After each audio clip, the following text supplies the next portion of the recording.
Incoming. Game over. Bonsoir, mes amis. The Montreal Canadiens salvage, dropping a 3-0 lead to the Buffalo Sabres and end up winning anyway.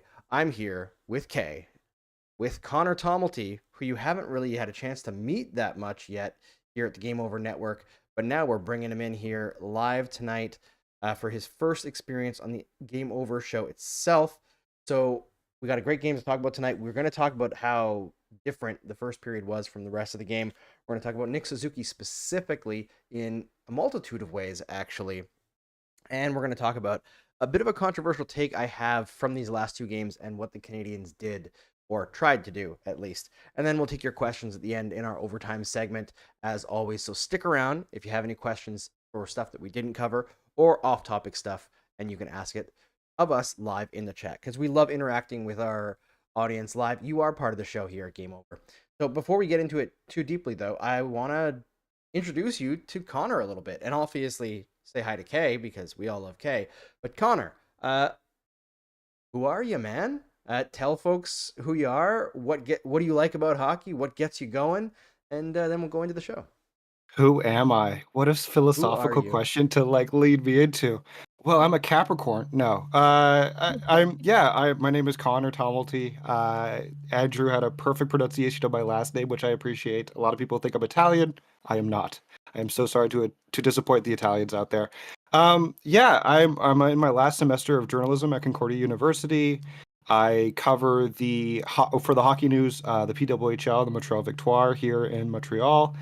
So I've done a lot more work in the women's game for the past couple of years, but doesn't mean I didn't grow up a Habs fan like a lot of other people. I definitely had the Saku Koivu poster over my bed as a kid, like wore 11 for so many years, even when he went on to Anaheim. So yeah, I guess what gets me going is this, like I do a lot of cool work within like marginalized spaces for the past couple of years. I really try to emphasize more like marginalized voices in the world of sports. That's why Game Over is such a cool outlet for me to get to be a part of, because they really do push being progressive and more inclusivity.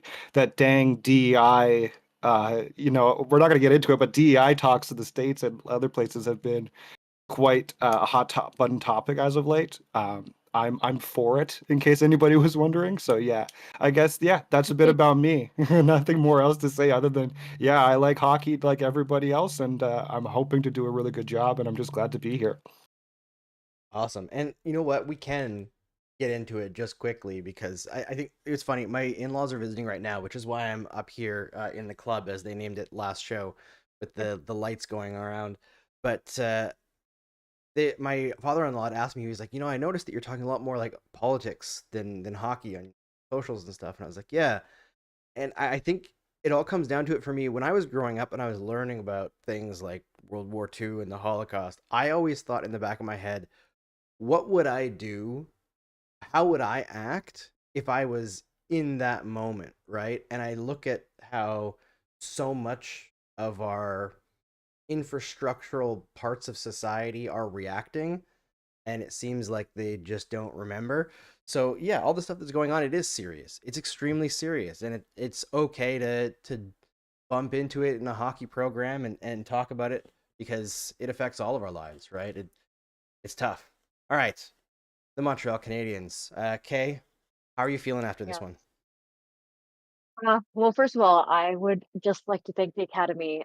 No, I'd like to say I'm so happy to be back. I've had a little bit of time off, and I'm so glad for both the time off and to be back. About this game, when we went into the break, so when I hosted my last show, I was so sure this team was cooked, like beyond cooked, like overcooked almost. But I've been really pleasantly surprised by what I'm seeing. Um, and honestly, hot take, I don't really care that they almost lost tonight. I don't really care how they won. I think that they won, and that matters a lot. Finishing even bad games, I of course I have my problems with the game, but I'm happy with this team, and I really miss Kane Gooley. That's what I'm gonna end on. Yeah, I mean, that is one thing that I was actually thinking several times during the game is the fact that they're even in this position without Caden Gooley is impressive to me. And I'm with you. Like I was watching along and seeing how people were reacting, and I get the frustration. You drop a 3-goal lead. That is justifiably something that any fan should be frustrated about. And our friend Ian Boisvert was saying like this is not good enough to drop like this, to be outplayed this badly by a bottom feeder, and I agree.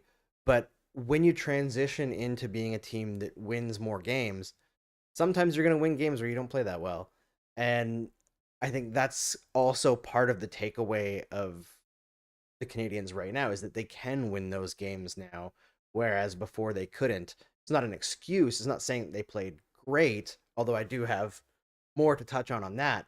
But it's just some of the games are not going to be pretty, right? But there's still winning habits that I'm seeing Yeah. overall. Yeah. So I'm impressed with that. But overall, 5 straight. As much as this one was a bit of an ugly one, 5 straight, Connor. How are you feeling compared to like this time last year? Better. I think like one of the big things when because I got to the chat a little bit early just to see what people were talking about, and one of the things that came up was, I know we're going to touch about it probably a bit later, but Sam Montembeault, and talks about him, just like the amount of games the Habs lost last year by 1 goal, and how there was a lot of sort of turning to Sam Montembeault on that and being like, yeah, but like he'd have a better record if it wasn't for that 1 goal. And with this team, like I think you've both hit the nail on the head.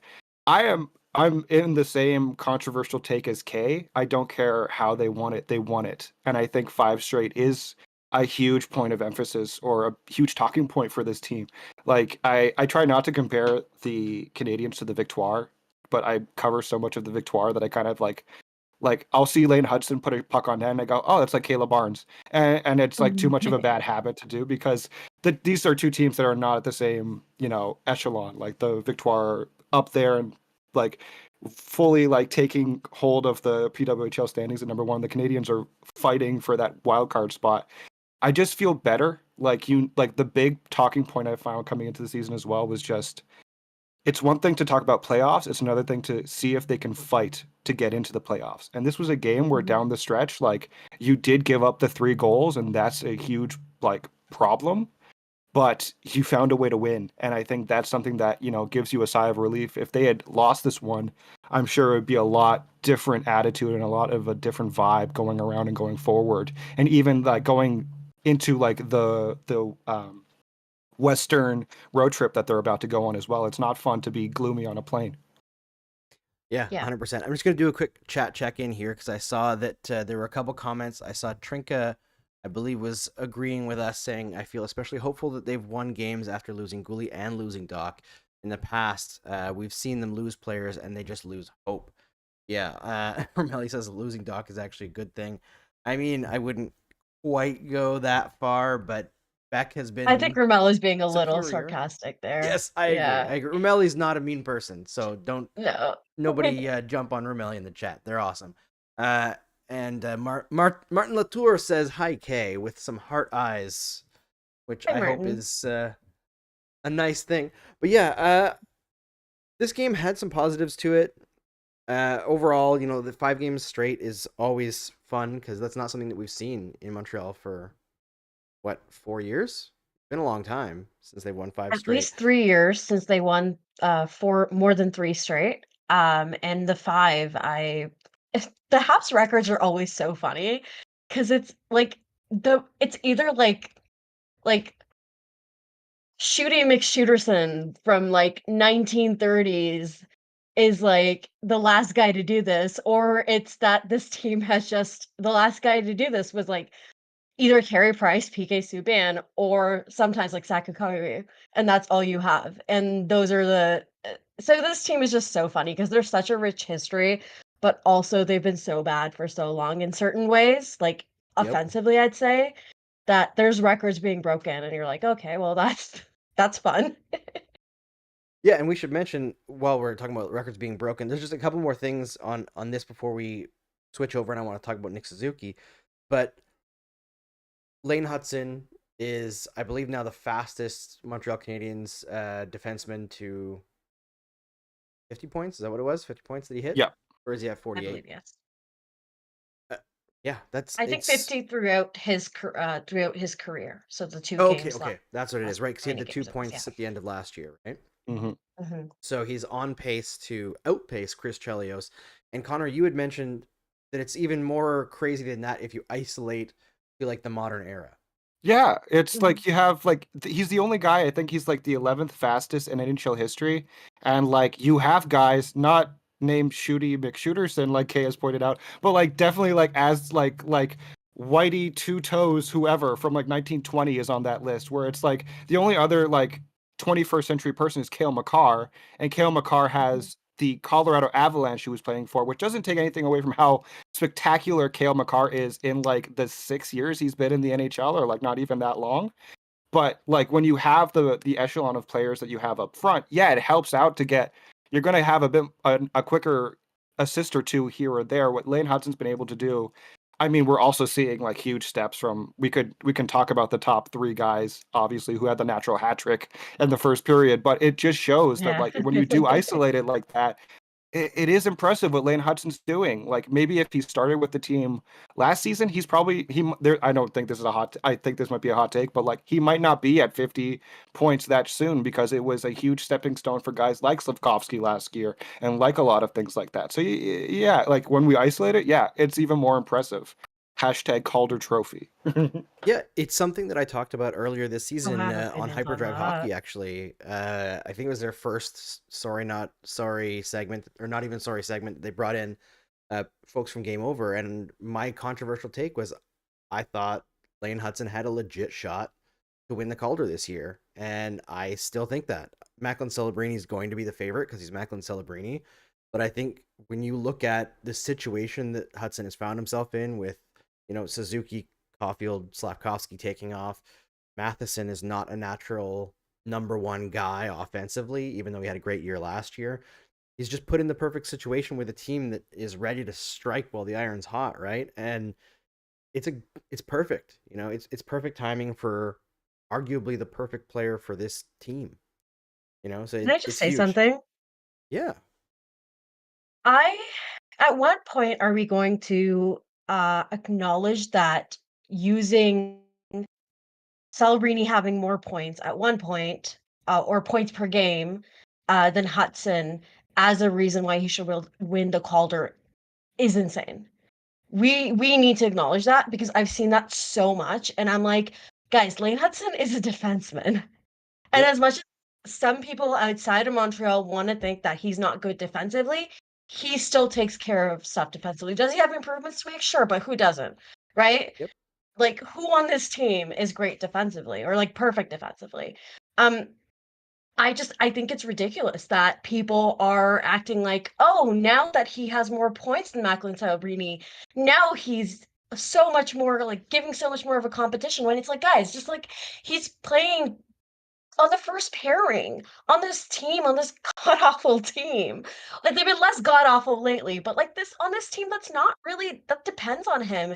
He's got the factor of moving from the NCAA, that amount of games, the factor of like how many minutes he plays, and the factor that like he's just a little guy. Like we should take into account the fact that he's overcoming so many things. Like I do think that matters. Context matters. It 100% Absolutely. does. I just want just very quickly, like we talked about Caden Gooley and like how he's been absent. Caden Gooley's in this lineup. You don't have Lane Hudson. Well, of course, Lane Hudson has to still play defense. He's a defender, but you're not relying on Lane Hudson to make the plays where he's having to recuperate, where he's having to uh, back check even harder than he has before, when he's having to make a lot more reads. He doesn't necessarily get to play offense, I find, unless it's like power play or if he's really out there with the right guys at times, because he has to focus on, being defensively sound. And that's a huge point of emphasis for his game. Yeah, and I just want to mention, like, even if you cut it by like the high end analytics, I just checked at Evolving Hockey, and Hudson is leading Celebrini in both goals above replacement and expected goals above replacement based on their play this year. So it's not just about points, as Kay mentioned, and Connor broke down as well. It's beyond that. It's the size of the role, it's the demands of the position, it's definitely partially the size of the player. I think Celebrini being younger is also a factor that has to be accounted for. We've seen that argument with when Panarin broke in and he won the Calder over McDavid, which is Panarin's a great player, but that's an all-timer choice, right? And That's maybe really that good. looks Yeah. that way if Hutson were to win it this year, but I don't think it will. I really don't think it will. I think at the end of the day, like Celebrini is going to be a franchise level player for sure, but I think Lane Hutson is too. Yeah. Yeah. I think Oh, I and think we're also so Cole scored blessed. 30th. Mention that. I can't believe we forgot about that. Right? That's hilarious. All this considered, it was a good night, guys. Come on. It's Like, I know true. we're all kind of pissy about how it ended, and I don't blame people for being, but like, come on. Come on. You Yeah. know? This is what I said when I was hosting the show by myself the other night. What I was saying is like everything in the world is so terrible right now. Right? Like we have the United States pulling all funding from Ukraine all out of nowhere tonight. And it Mhm. looks like it was all staged with the whole thing with Zelensky in the White House. Then we have all these tariffs that are about to hit Canada. But the Habs have won 5 straight, and I'm not saying that makes it all better, but I'm saying we can hold on to something happy in our lives and just allow that to fill our bucket a little bit, even though it wasn't the best, most authoritative win. Also, Ontario elected Doug Ford. I Oh, would right, just that. like to say a Ugh. big to that. Not to get political, but people showing up to vote isn't about the people. There's more to it. But anyways, I'm just happy to take some joy from something. Like I just need this. Like I need this. I think they need this, to be honest. I don't think this team can really. There's a lot of conversations to be had about trading, being buyers or being sellers. Sorry, don't be buyers, but being sellers. And I think that also there's another aspect to it more than just. Um, I do think there's a mental aspect to trading away players, which Nick Suzuki talked about. So whenever we talk about Nick Suzuki, we'll talk about that. And we are going to talk about that right in a second here. But before we go to break and talk about one of our partners here, Inchu Bijou here in Montreal, I want to ask the chat to do me a favor if they don't mind. So I'm seeing some comments in here. Jean-Francois Paré says 22 plus minutes per night is insane for a rookie defenseman. Brilliant Hutson, I completely agree. It is so goddamn impressive what he's been able to do at such a young age, breaking into the NHL like this. I would like folks to someone please look up the second half of the season. I think it was like mid-December on for PK Subban's rookie year and see if he was even playing that much, because that's when he got paired with Hal Gill and they kind of overtook the Hammerlick Spacek pairing as the top pairing on that team. So if somebody could look that up and see if even a player that good in their rookie season, second half only, was able to hit that number, because I don't think he was actually playing that much. And like, as much as PK has made a fool of himself ever since he joined ESPN, and especially lately, being a shithead to his own country, he's a great hockey player, and we know how good he was here in Montreal. So if Lane Hutson is already getting more minutes than him in the second half of the season, that means something. Gonna make sure that I can change these overlays. Sorry, folks, I am behind here. I just realized I don't have the right overlays in. Apologies. To Inchu, that sucks. My ads, it's not even in here. I apologize, folks. This, like this. All right. We are so excited to tell you about our new partner here at Game Over Montreal, a delightfully witchy goth and glam jewelry store making handcrafted art that varies from subtle silver to gold pieces to glamorous bespoke. Inchu Bijou is more than just a company. They've built a community through advocacy and a welcoming attitude that has made them an institution here in Montreal. Located in the historic Chateau Saint-Ambroise, Inchu Bijou also runs seasonal themed markets called Maleficarum Market, or Marché Maleficarum en français, where artisans from all over get together and showcase and sell their wares. Drop by 4000 Rue Saint-Ambroise, Suite 278, and say hi to Astrid and the Wicked team. Or head to inchubijou.com and enhance your style. The next Maleficarum Market will be on the weekend of February 8th and 9th. We'll see you there. Now, Let's get back to the show, but before you do, make sure you subscribe to Game Over Montreal, Game Over Network, and smash like on this video because it really helps us out. All right, we are Warning. back. Incoming and game intro over. started. Try that again. All right, we are back. Kay's camera's turned up. There she is. And we are going to talk about Nick Suzuki because, frankly, I think he's not getting enough respect. And I'm going to introduce the topic a little bit and flip it over to Kay and Connor. And while they are chatting about, I'm going to listen and fix the overlays so that the show looks like it's supposed to look. And folks, please be patient with me as I don't contribute that much. All right, so in my opinion, if you love hockey and you don't think Nick Suzuki is one of the most interesting players in the entire world to watch right now, I think it's a big red flag that maybe you don't know what you're talking. I think he is so incredibly intelligent in the way that he approaches hockey, but also just the plays that he's able to execute and the way he thinks the game are on a whole different level than most other players. And I don't think people recognize enough about it. Like, he is that guy. And he's also the guy who, every single time the Canadiens seem to need that extra push, it's almost always Nick Suzuki does it. You know, he kind of manufactures these amazing moments like tonight. You know, the Canadiens get called. It's clearly a BS call. They're on the penalty kill, and it wasn't all Nick Suzuki, right? Josh Anderson ties up a Sabre along the boards. I think it might have been Darlene, was everywhere tonight, good and bad. Then Mike Matheson comes in, grabs the loose puck, and Nick Suzuki's out there, and it's 2-on-1. Matheson finds Suzuki, wires it home, and it's like this sense of cosmic justice, right? Like, you get the bad call against you, and you get the shorty out of it. And 4-point night tonight. He's up to, 65 points in the season in 61 games. The man is incredible. He's a leader on and off the ice. Is there anything left for him to prove in the regular season?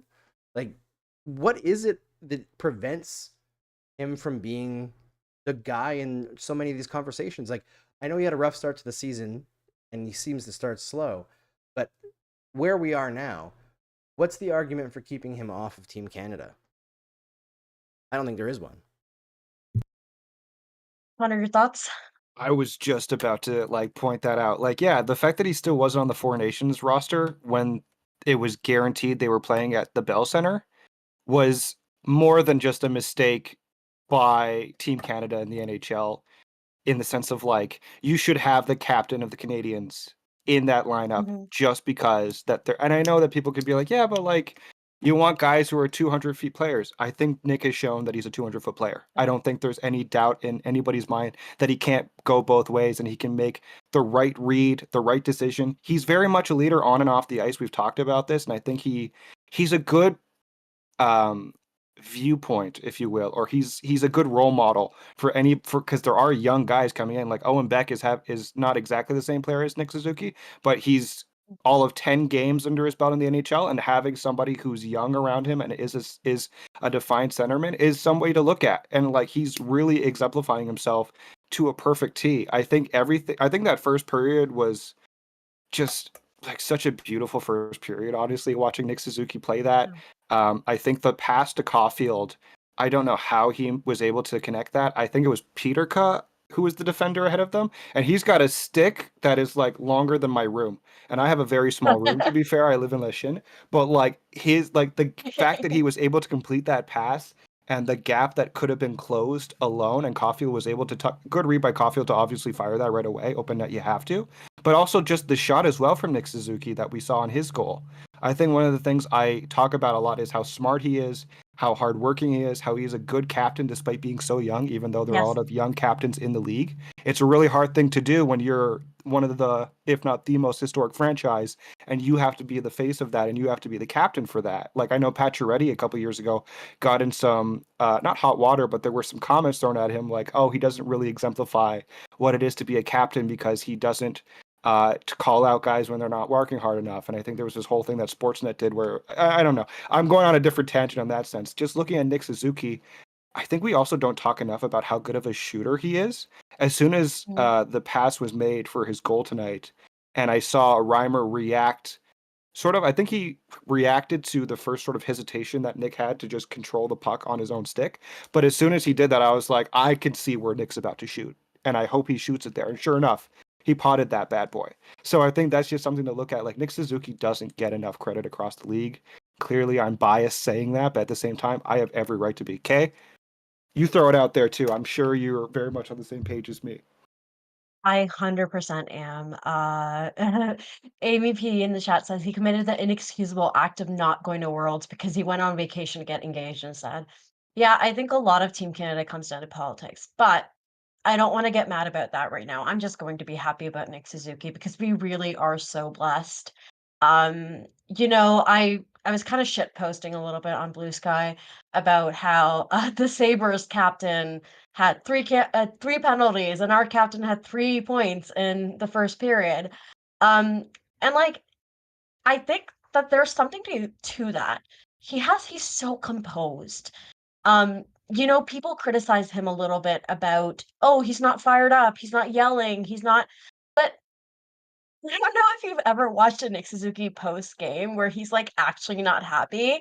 And there's this like blank, but like very stone cold unhappiness about him that I imagine is a little bit like what it was like from Shea Weber, except because he was a big dude with a beard, he looked so much more intimidating.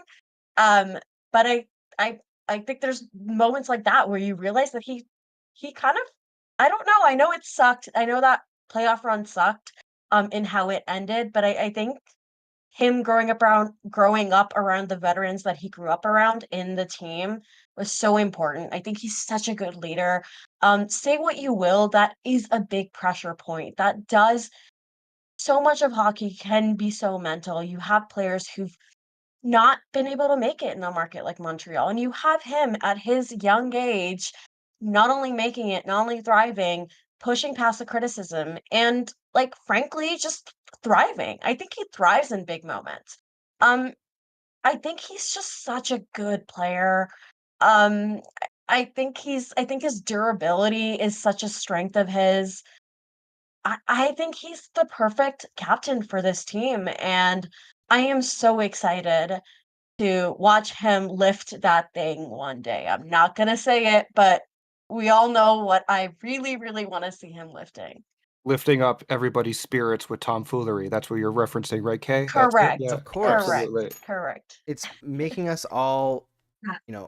feel better with his petty nature when he dunks on somebody or like taps a goalie's head.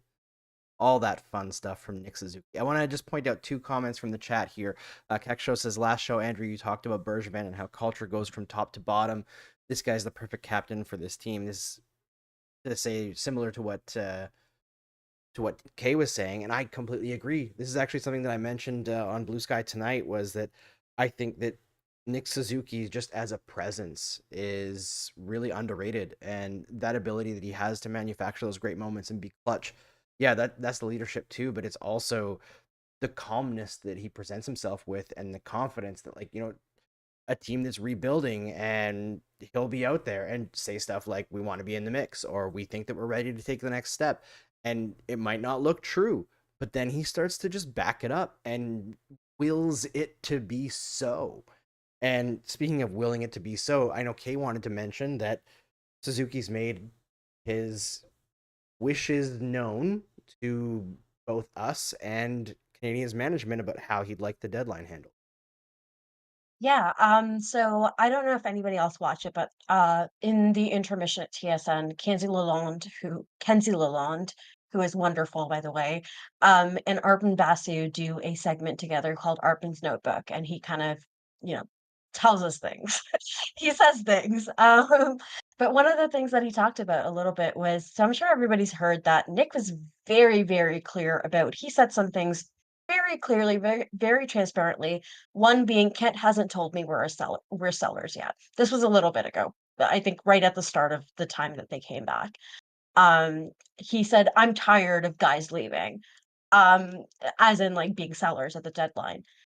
And Arpin kind of dug into that a little bit, and asked, well, you've told us, but have you told the management? Like, there's just there's players like, and it's not necessarily a bad strategy, but some players will use the media as a tool to talk to management.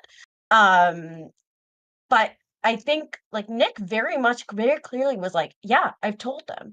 And I think there's something really refreshing about him just putting that out there, like being not brave, but like brash enough to say it, to make it so clear that he's not happy with the team selling.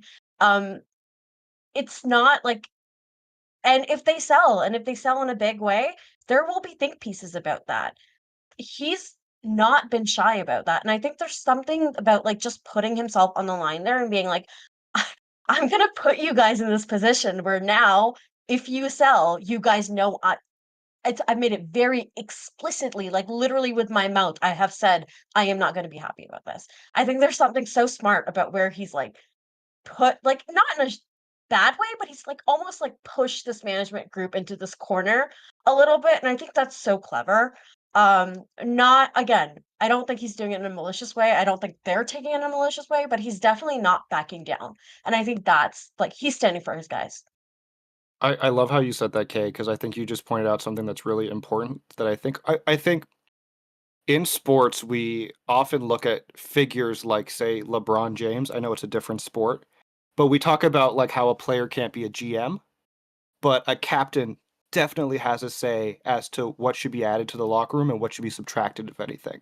And I think Nick Suzuki really has a good feel of I think every single one of those guys does. Jaden Struble had some really nice comments before the game about how everybody really loves each other. I know it's like whatever for like hockey players kind of give the same like interview quotes, and it's like we all like each other, we all buy into the game plan, but it's true. And like you're starting to see that. And I don't think Nick Suzuki, but like using the media is a perfect way to put it because he kind of is. And Nick Suzuki saying what he's saying and saying like we don't want to be sellers going forward. We want to be making positive additions, if anything, or just believe in the group of guys we have. Is not like I don't think it's bold. I think it is a brash move by a player to do, but I don't think it's outrageous. I think it's if anything, it's a really smart thing that Nick Suzuki is saying. Like trust us. Anybody who has any doubts outside of this organization, even inside this organization, trust us. Trust the product that we're putting together. Kent Hughes has shown that he cares about the players, in my opinion. Like definitely having the agent background helps that a little bit.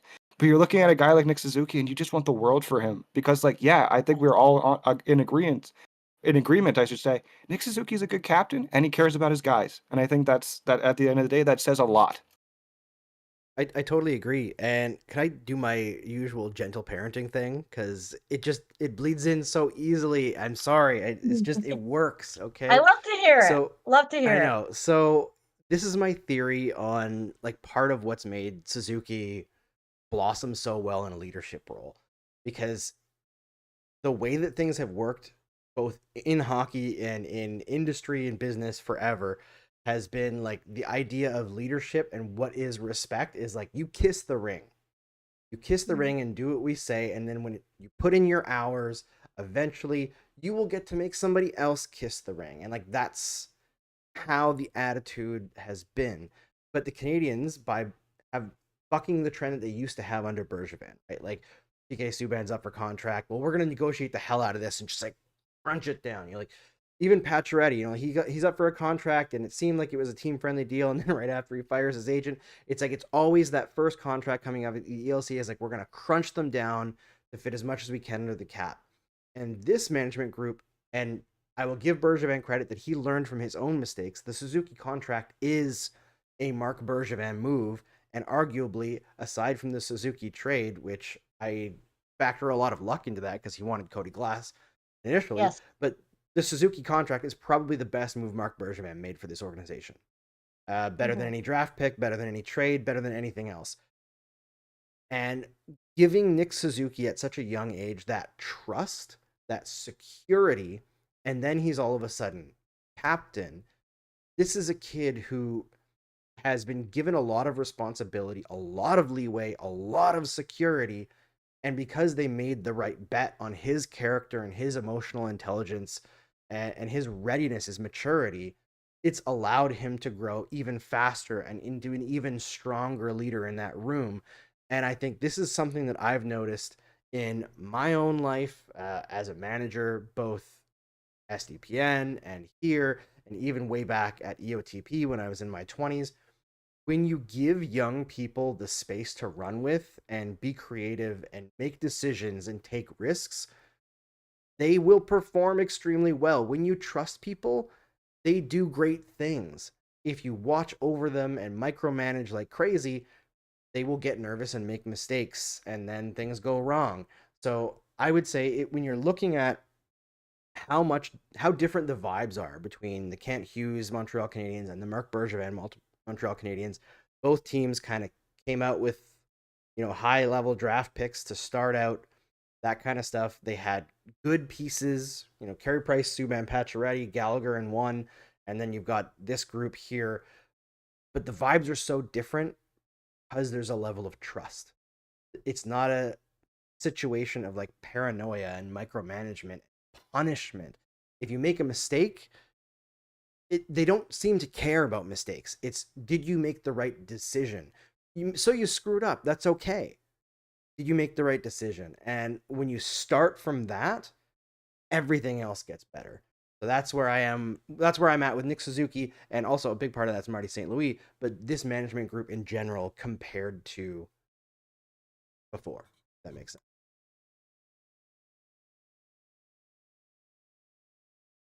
I Sorry. assume by the silence that it makes sense.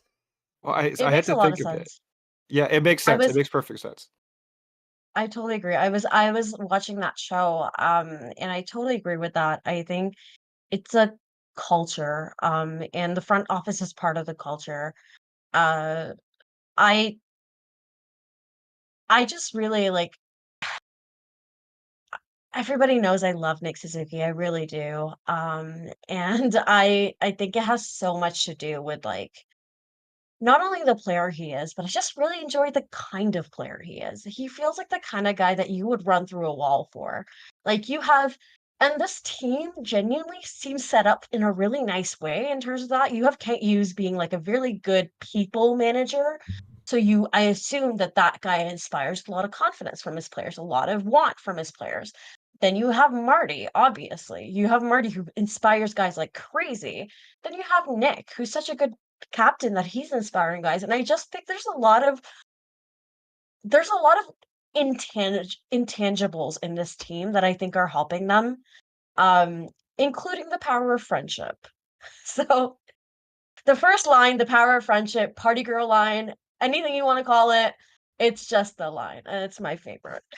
Yeah, there's so many small things that Nick Suzuki does that like we expect of captains to do. I think one of the big things I always notice whenever we hear about either a new player being drafted or a new acquisition is the age-old question that journalists pose. It's like, did anybody at the team reach out to you? And it's always, Yeah. yeah, Nick Suzuki reached out to me. And you can tell he doesn't do it because he has to do it because he's the captain.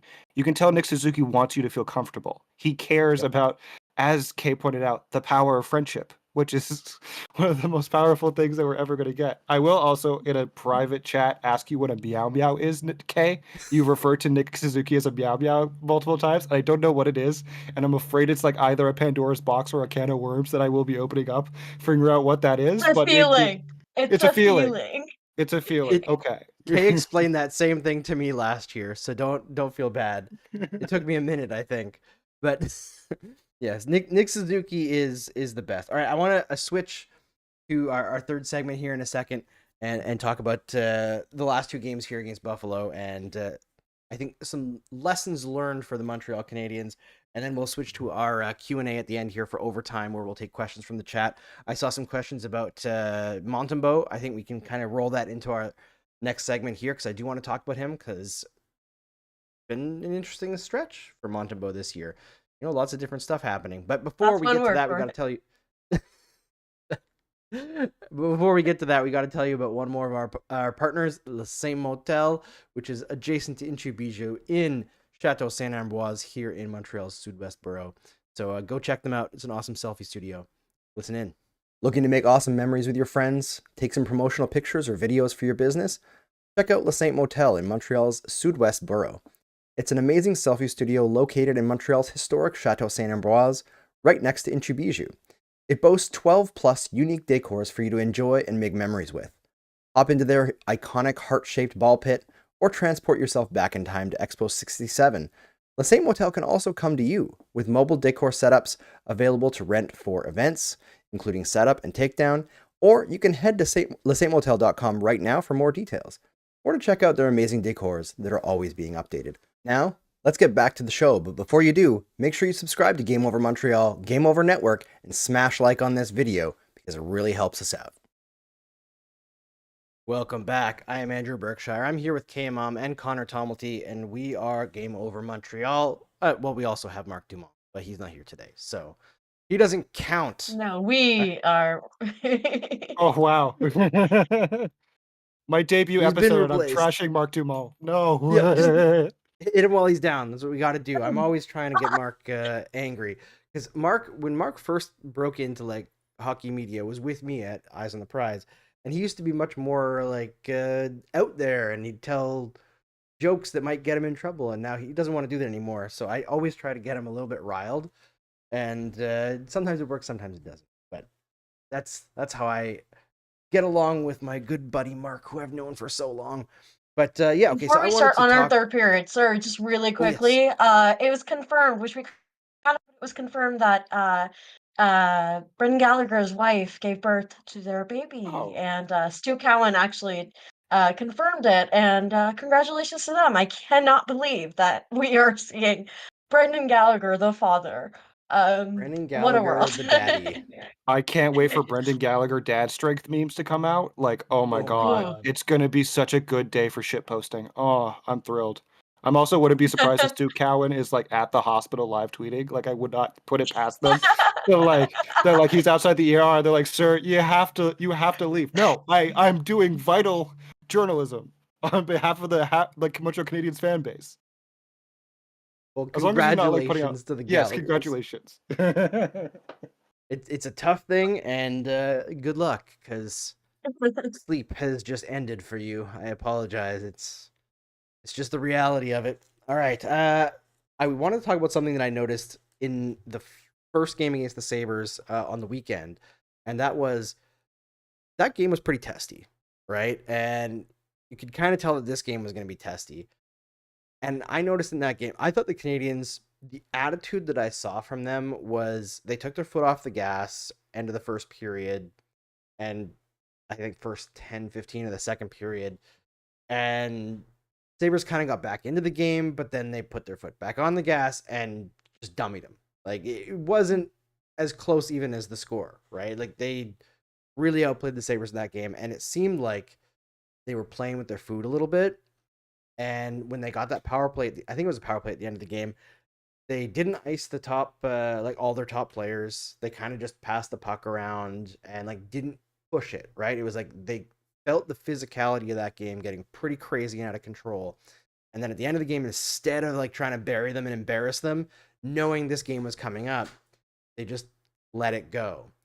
This game happens right out of the gate. The Sabres are playing dumb hockey, trying to take their piece of the pie, like getting in on guys, hitting guys from behind, all this. They need to get some power plays, also score shorthanded. They can see, like, Nick Suzuki in the intermission even said, like, we're not going to get any more power plays tonight. We saw like what happened in the first period, right? He was mentioning the game management because he knows. I think the Canadiens played passive in this game after the first period because they didn't want to escalate the temperature any more than it already had. I think they did the exact same thing in the previous game at the end of it, and their behavior at the end of this game, even after it was tied up, I think kind of sells that theory. I think they made a mistake doing that. I don't think you can sit back that much in the modern NHL, especially against a team that can score like the Sabres. They got away with it, though, because I think Montembeault was quite strong tonight. I saw somebody was saying that the second goal was not great, but that was a rocket.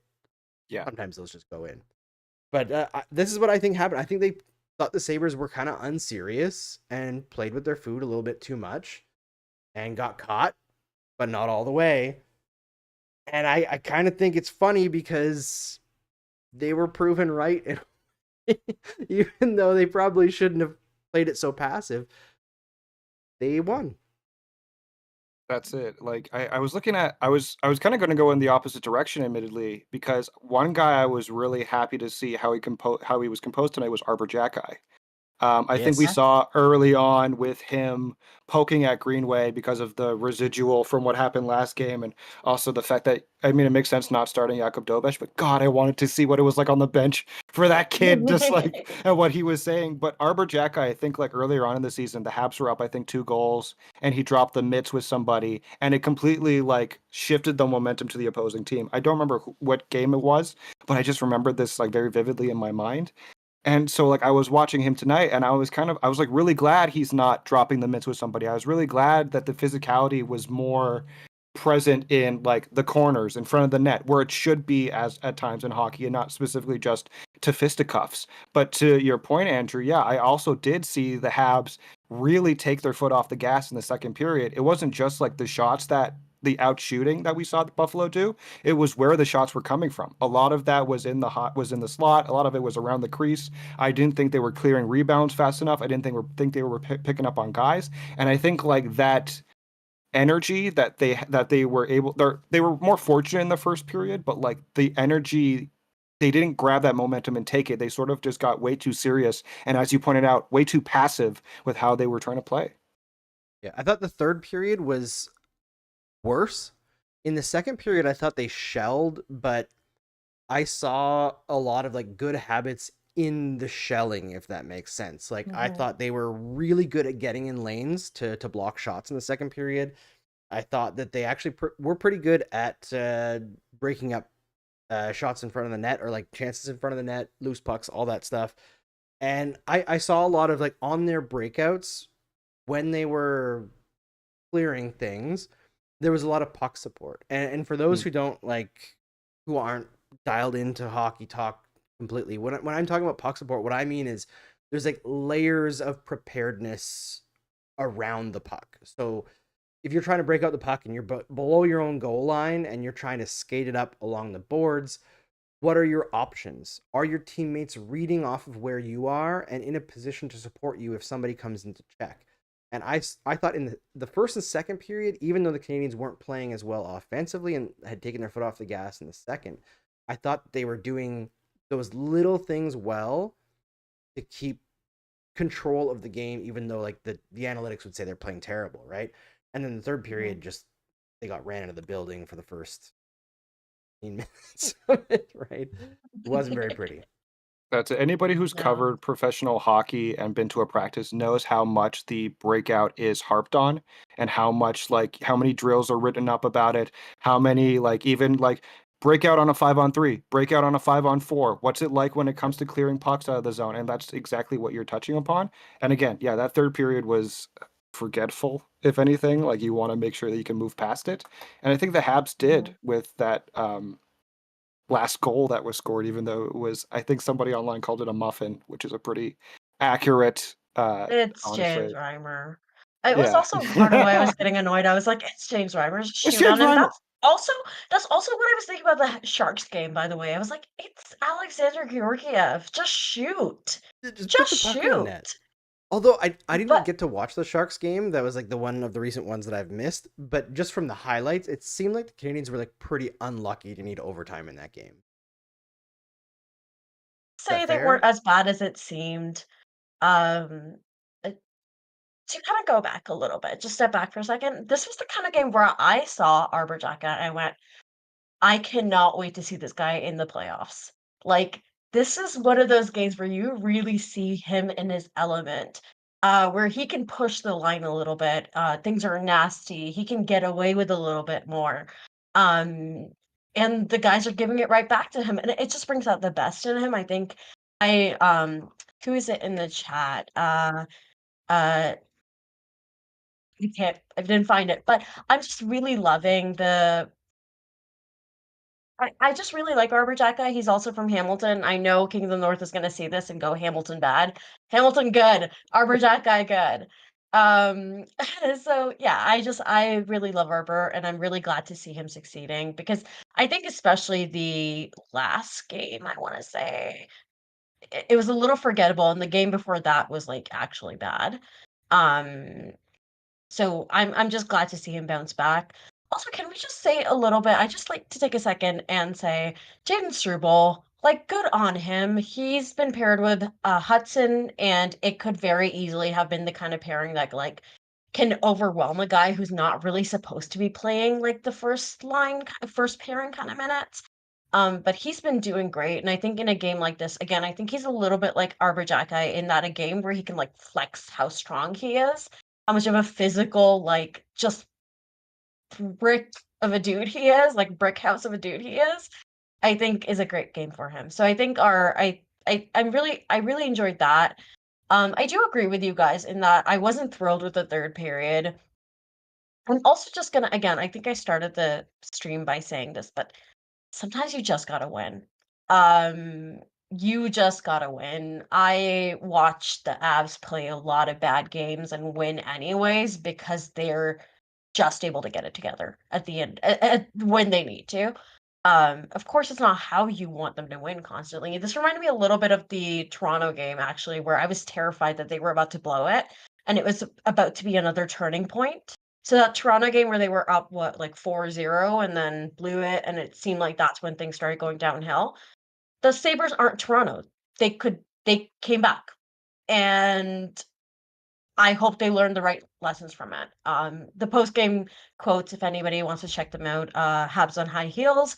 Priyanka, I forgot her last name, but always gives that great Emrith. quote. So Emrith. yeah, Emrith, yes, Priyanka Emrith. Yeah, it is interesting to see them taking this step, right? And living through how low it got and then seeing it take off so quickly. It's hard to believe, really, how successful they've been at building this team up. And I know that part of it is because, Hughes and Co. took over a team that already had guys like Suzuki and Caulfield and Gooley in the fold. But just to touch on what you were saying with Struble, Kay, another player who was a holdover from the previous management group, I think he works with Lane Hutson for the exact same reason that Justin Barron doesn't.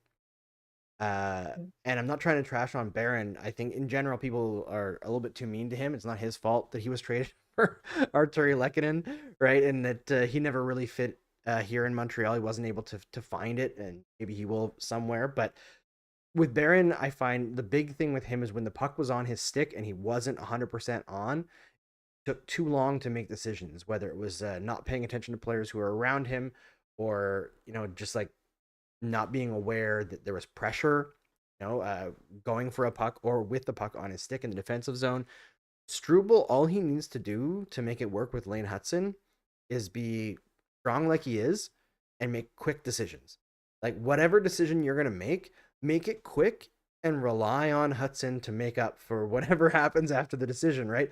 Most of the time, it seems like his instinctive decisions are pretty darn good, So the little things that I saw from Struble tonight that I liked were just like knowing when to apply physicality and when to just be solid and let guys bounce off of you and take the puck, make a quick up to Lane Hutson and relax.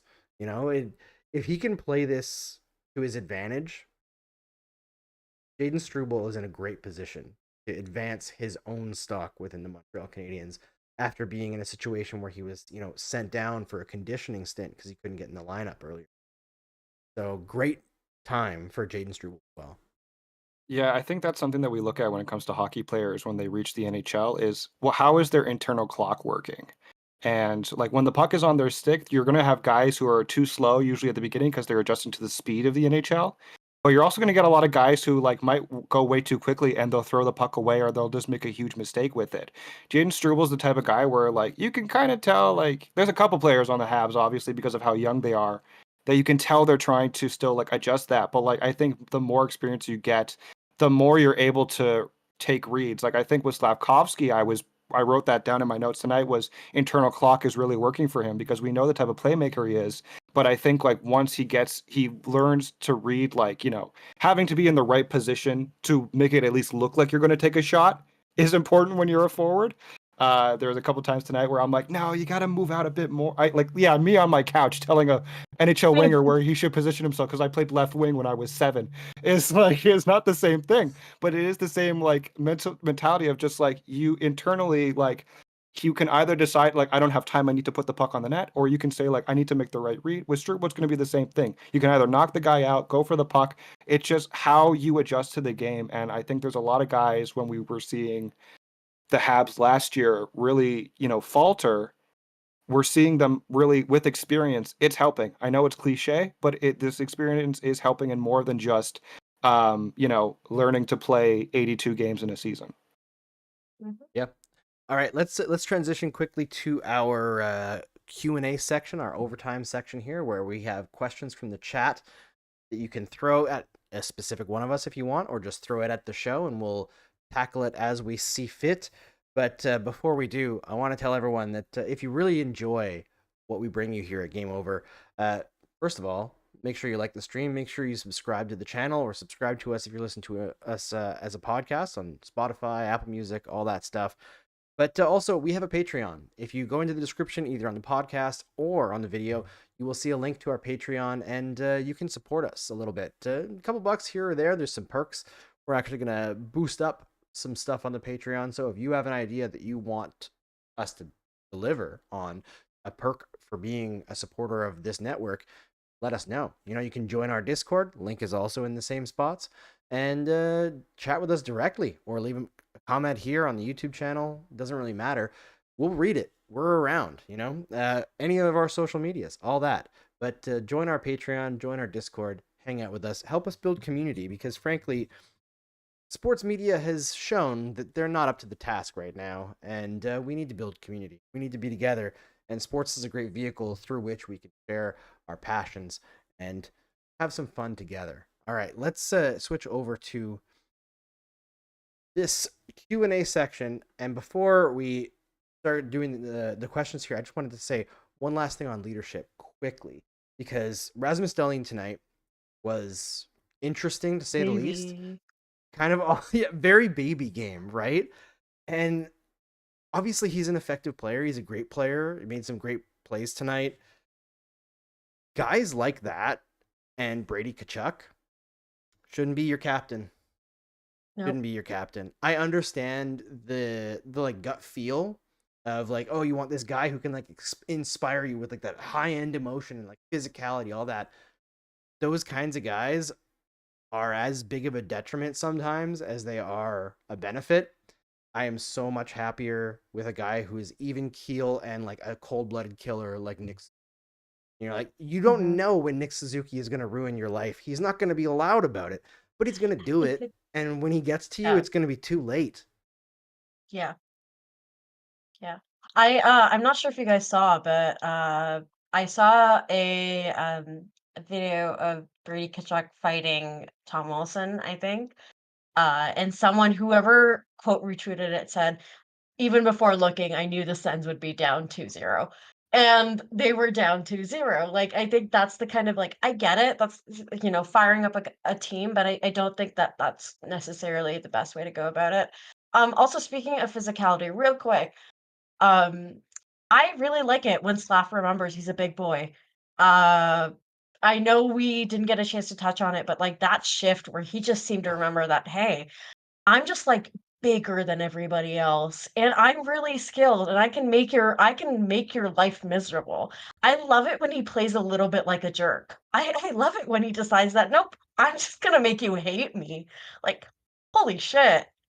I was going to The way say, he immediately flipped the vibes with that one shift, it was like, oh, damn. That's Right, leadership too. 100%. that's it. Slavkovsky needs to play like, so this isn't a flex on me, but I'm 6'5". Well, I'm 6'5" with bad posture, so I'm 6'4".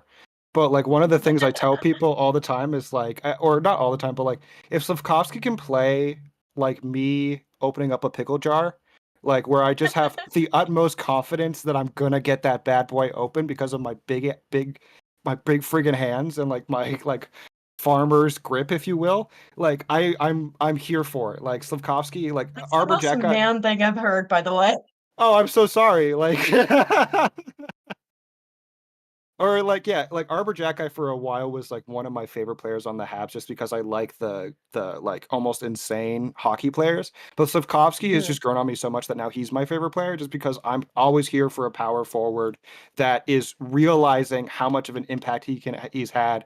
Like the guy can't even properly grow facial hair, not saying I can, but he's gonna get there eventually where like he's gonna maybe have like a Shea Web. He has such a weird thing to say. He has such a nice jaw that I don't think he should grow out facial hair. But if he did, You're like right. it could just be like that big mean, just like he's goofy off the ice, but I think on the ice he can be a wrecking ball that's just massive and just if especially if he has the two smaller guys in like Suzuki and Caulfield with him when he's playing on that line, and then Lane Hutson back there as well. I almost feel like it's like don't mess with the younger big brother that is your Slavkovsky, and I'm here for it. Yeah, yeah, I yeah. feel like Slav also has this like aura about him that almost makes it more frustrating for opponents to play against. Because like Brady Tkachuk, you know, like he comes in and he wrecks you, and he's like, "Ooh," in your face. You're like, "Oh man, this is a big tough guy." Like that sucks, but like I'm gonna get him back.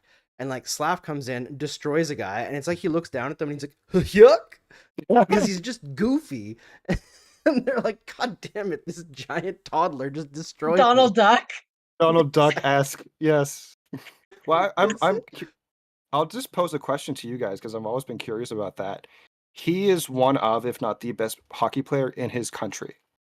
Kachuk is it's not really the situation. He's got a lot of he's obviously gonna grow up within the Kachuk family and like he's gonna be prolific because of like all the points and like how successful he was in minor hockey. But I almost feel like because Slav is almost on an island, that he can just be a bit more composed and he has I don't know if he's put too much pressure on himself in the past to find who he is as a hockey player, but I kind of feel like this is the year. Like last year was a big step for him, obviously, but this like as of late feels like a good like sort of like a reminder that this kid's not even like 25.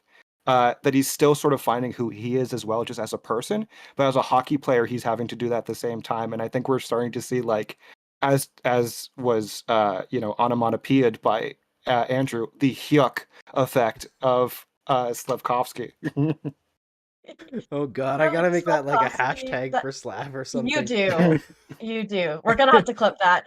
Hyuk is spelled So with that, Hyuck. We should answer a couple questions here because I know Romelli asked if they missed to talk about Montembeault.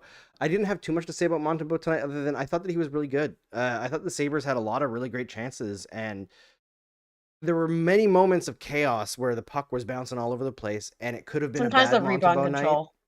Yeah, Yeah. like it could have easily been a bad But he Montembeault did night it. where he's out of control, but He he did it. was in control. So that's what I Mhm, noticed about him. mhm, mhm. Yeah, I In think agreement. Monty's been a little up and down. For sure. And that's just fine for the goalie that he's expected to be. Um, I like honestly, I know some people were annoyed that Dobesh wasn't playing right out of the break. Like I think Sam got like 3 starts in a row. But I think it's fine to go with the hot hand. I think Marty's coaching for their playoff lives right now. And he's just gonna go with the hot hand. And I think this is the kind of game that maybe Monty's showed that he needs that he's like, I'm not done, right? Like but he Yeah. also, I do think that this is a good reminder that like we can maybe, Monty isn't like the be all end all, but he is more than good enough for this team. And I just really love it when he gets really angry because he looks like a little bit like a toddler who's about to hold their breath like really long and like get really annoyed at you. Because he's got the baby face, but then like sometimes when he takes his mask off to drink water, you're like, oh, this is the angriest toddler I've ever seen in my life. So, Andrew, I'm sure you've seen angrier toddlers because you actually have kids, but you know. Yeah, it's true. Adam, I'm just gonna pronounce the name poorly here. Glinglin, uh, said Slaffy Doo, like Scooby Doo. Very apt. That's a good Sometimes one. forgets That's a he's the good big one. dog, right? But he is the big dog, and it's fun. There was a bunch of chatting in the comment section here or in the stream chat about Jake Evans specifically and the idea of a Jake Evans trade because, as we know, it's going to be talked about constantly until the trade deadline passes. The Canadiens' position seems to be that they are okay keeping Jake Evans, even if they don't end up signing him this year, if they don't get what they want in a trade, which seems to be Kent Hughes' standard every year, and it works out pretty damn well. So I like this idea of, force teams to make you give up a player. But I'm going to kind of summarize all the chatting in a question for you guys. What would it take for you guys to trade Jake Evans this year, knowing Suzuki doesn't want it to happen, Caulfield doesn't want it to happen? What's the return? What does it have to be to get Jake Evans out of the Montreal market at the trade deadline? And put Kay on the spot first. I've actually been really upset about this. I've really been upset about this. It's one of those things where like I'm really like, please don't logic me. Um, Sometimes like people do this thing where like you'll be emotional about hockey and somebody's like, but X, Y, and Z. And unfortunately, I feel like it happens on Blue Sky a little bit more. Love all you guys, by the way. Love everybody, but like sometimes there's a little bit of a tendency, I think, to like be like, but XYZ. I'd be really sad. I think that's why it took me a second. It would have to be, I know Kent Hughes has said a second. It would have to be a early second. I don't think that like a late second does it. Um, but I think with this recent run of games, I don't know if you can justify it with just a second, which feels insane to say because Jake Evans is a fourth line player, but he's a fourth line player with an expertise. And his expertise is the PK. Like, that is a big thing. Teams will give up a lot to get something for that because guess what? That can win or lose you games.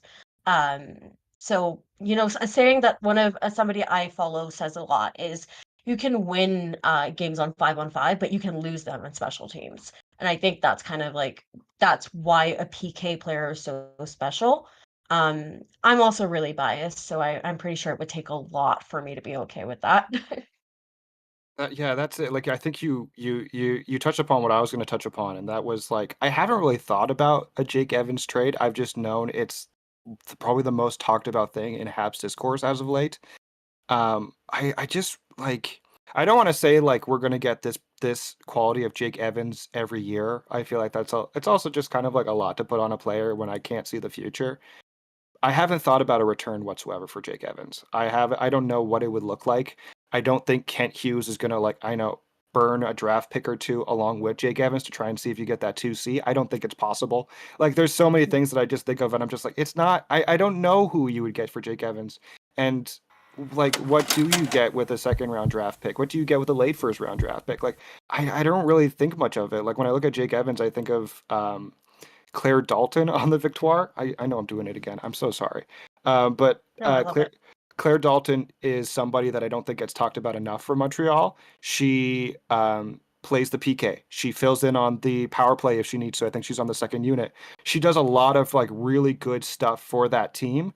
And she has a lot to bring to the table. She's not in the same like quality or like she's not in the same like discourse of Jake Evans where it's like, is she tradable? No, like she's too much of a good player for Montreal and she's made this incredible step this year when it comes to like just putting the puck on the net or getting it with her speed to like really give her up. And so when I look at Jake Evans, I'm like, bro, you can't make me fall in love with you right now. Like we're supposed to get rid of you or we're supposed to do something with you. Like I almost want to go out and buy your jersey. And like that's like the Yeah. riskiest move you can make because if you are gone, I wasted $200 on a Jake Evans jersey knowing you're not coming back. Yeah. Yeah, I'm of two minds with Jake Evans specifically because I love Jake Evans. He's been in the organization for a very long time. He was a long shot guy from draft day.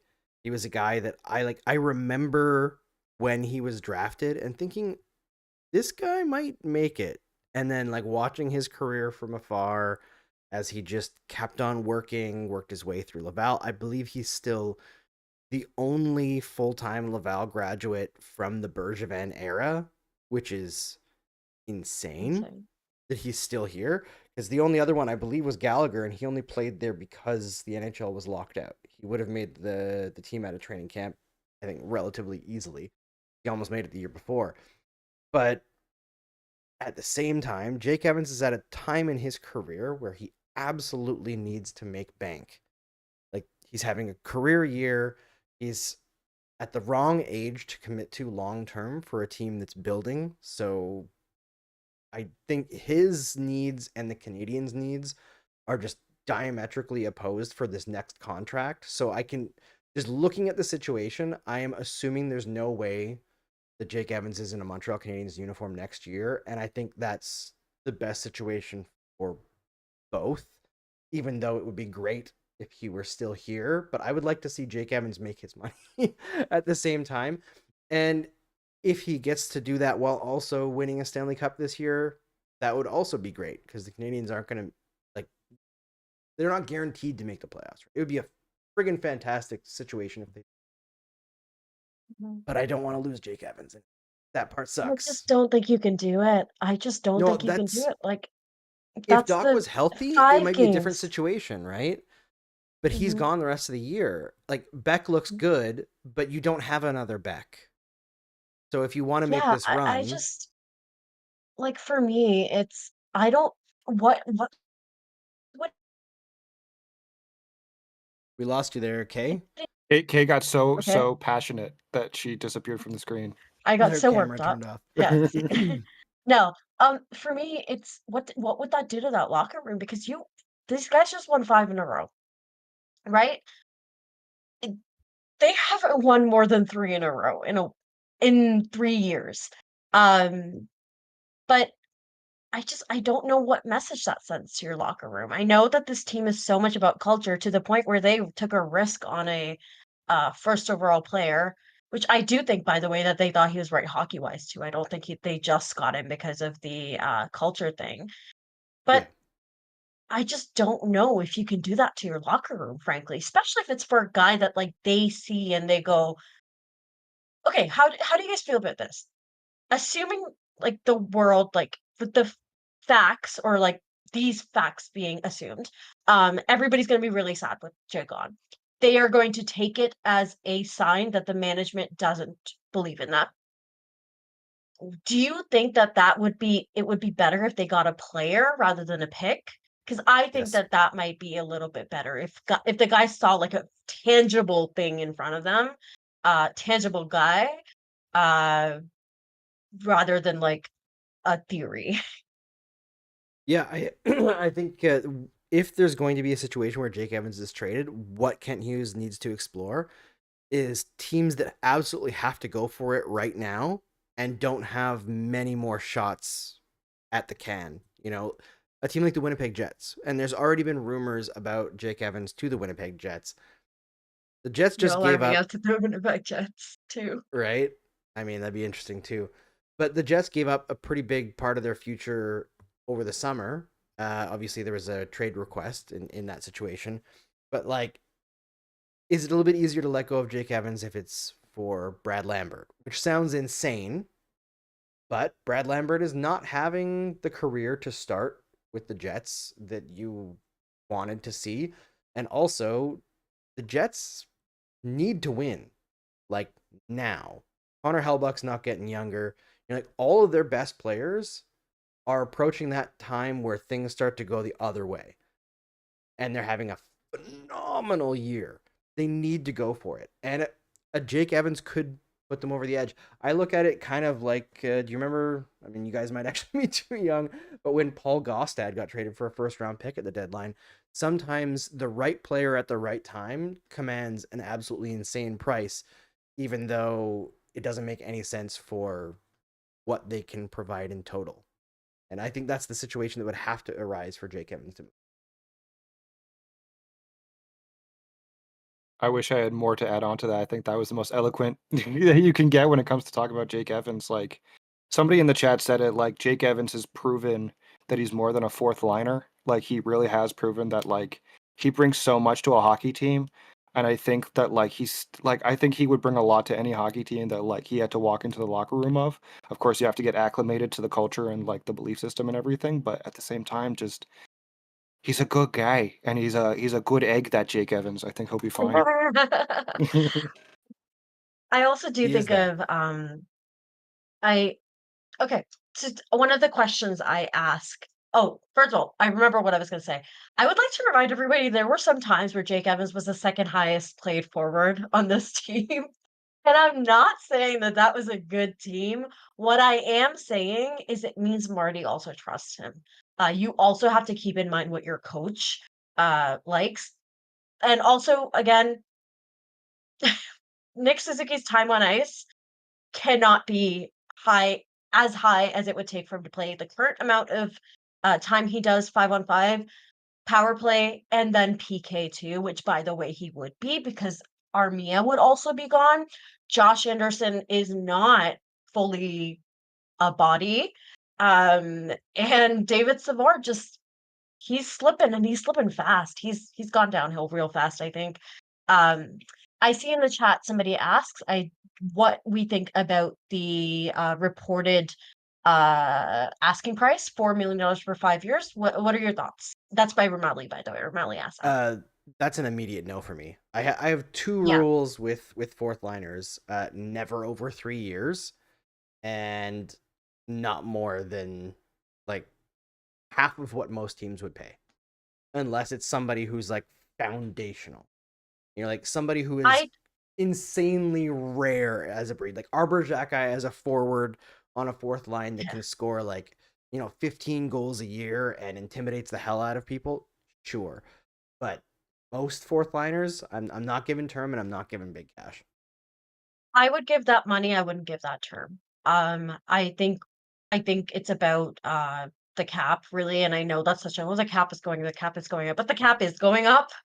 And I think we need to think of things as percentages. Our good friend Ian Beauvais from Locked On Canadians talked about it a lot about how um the fourth line there's going to be a lot of sticker shock with some of the fourth liners and the bottom kind of bottom of the line players and what we'll get for them. So I think the price sounds good to me. The term does not. That's it. Like, yeah, 3 years is a lot for a fourth liner, as you pointed out there, Andrew. Like, I think one of the things I kind of remind myself is that like the Habs have prospects that are Yep. coming, and that's gonna shake up lines in the future. You might not see Newhook on a second line in a couple years' time. Like there's like Kirby Doc, if he stays around and I just want him to be healthy. And I don't mean that just as like a hockey player on the ice. Like as a human being, he deserves to be healthy and feel healthy. And so like you might see him not as your 2C in the future. You might see him as your 3C or something like that. And I'm not gonna put all that on like guys like Demidov and Hage and like even Florian Xhekaj with the seasons he's having in the AHL. Did not expect that. I like Andrew was like, imagine if Arbor Xhekaj could play forward and score 15 goals. I'm like, he has a brother. not saying, but I'm just saying he has a brother. But yeah, that's He has a just great like shot too, Florian. fantastic shot. Absolutely. I think it runs in the family a little bit. When I saw Xhekaj or Arbor today have the 3 shots in the first like shift of the game for him, one of my thoughts, or a buddy of mine who's a Bruins fan texted me and he was like, Arbor Xhekaj, #1 power play defenseman, and I was like, shut your mouth. Like Question mark, question mark, question mark. don't you say that to me right now. I am watching the Lane train, and I am happy to ride this train. Over the years, very few things that the Montreal Canadiens have done for social media have like stuck in my head as like core memories. But the TikTok that they did with Arbor Xhekaj, where he was like holding 2 pucks in one hand like that, and they had like a trending sound about like big hands or something, and I was like, this is so I'll tell you that was wildly real popular over over-sexual. on one side of I'll tell you that was real the girlies and the gays TM love that one. I'll tell you. Yeah, I can see why. Good on Arbor. All right, folks, that's all we have for you tonight. I hope you enjoyed an extra long show. Done a couple of these long ones lately. I'm gonna get to bed. Thanks to Kay, thanks to Connor, and thanks to you who tuned in and stuck with us on this night where everything is happening, as Bob Cole would say, but you took your time out of your night or your evening or your morning if you're in Europe, I guess, to spend it with us talking about the Montreal Canadiens, and we greatly appreciate that. We can't tell you enough. And we'll see you again on, I guess, Thursday for a crossover with I'll be on. Edmonton. So you're Oh. going to be on with that one? I believe so. Question mark. Oh, I think okay. so. I think We'll see. Mark is listed, but he might be in Ottawa. Okay, I'm then not- it'll be Mark. Then it will All be right, Mark. so somebody will be on, and it'll be on with Ash on the Game Over Edmonton channel. So it won't be on this channel. You can find it still in the same playlist if you're watching from the playlist or from the website, thegameovernetwork.com/pages/Montreal. But the actual video will be hosted on the Game Over Edmonton YouTube channel, which you can find. Click on Game Over Montreal, scroll down, go to our partner channels, Game Over Edmonton, subscribe there too, boost our numbers up. We need some help getting our audience back that we had before. We need to get the word out, folks. We're working hard here. So help us support us if you can. Throw us a like, and see you then.